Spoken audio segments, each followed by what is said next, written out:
An original podcast from podlatino.com.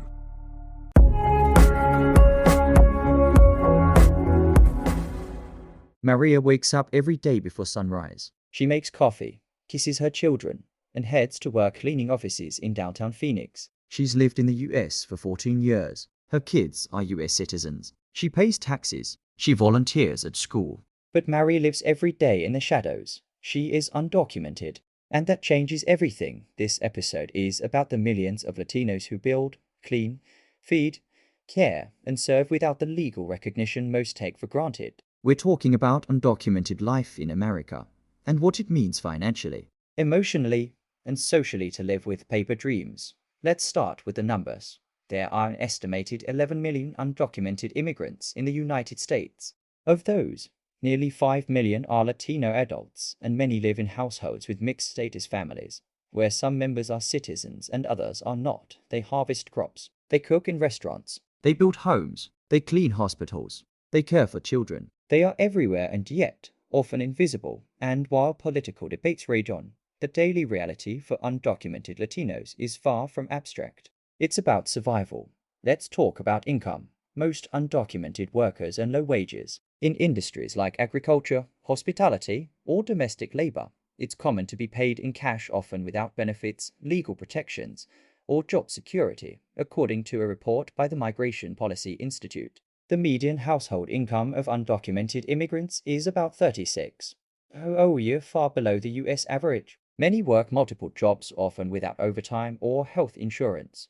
Now add fear to the equation: fear of deportation, fear of traffic stops, fear of going to the ER, fear of filling out paperwork. That fear isn't just emotional, it's financial. It shapes every decision. Should I open a bank account? Should I rent this apartment under my name? Should I report wage theft? Should I enroll my child in a public program? Maria tells us, I always think twice. Even going to the grocery store. I carry cash because I don't want any trouble.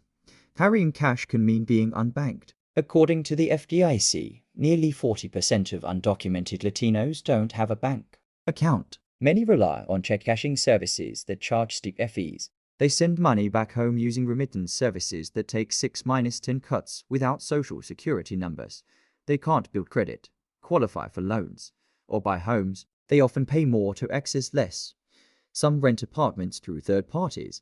Others live overcrowded to afford rent. Many rely on informal lending systems, borrowing from neighbors, family, or rotating tenders. Yet, despite all this, they keep going. Let's talk about taxes.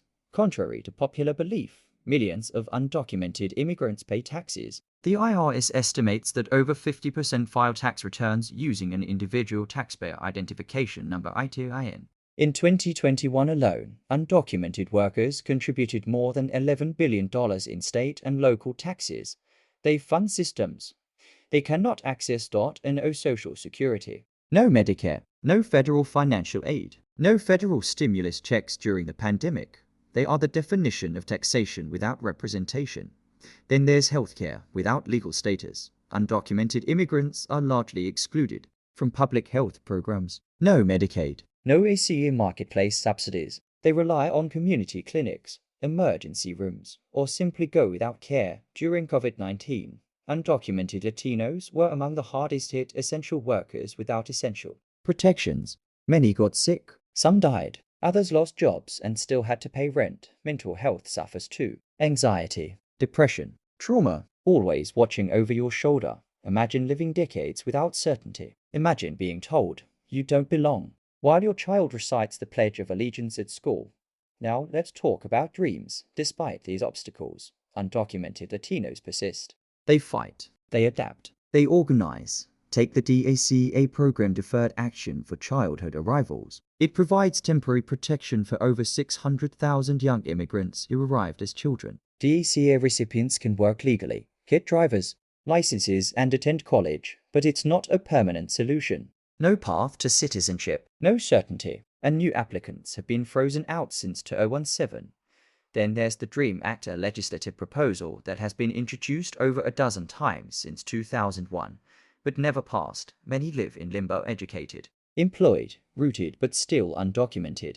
Let's meet George. George came to the US at 9. He's now 27. He graduated top of his class in California and wanted to become a nurse.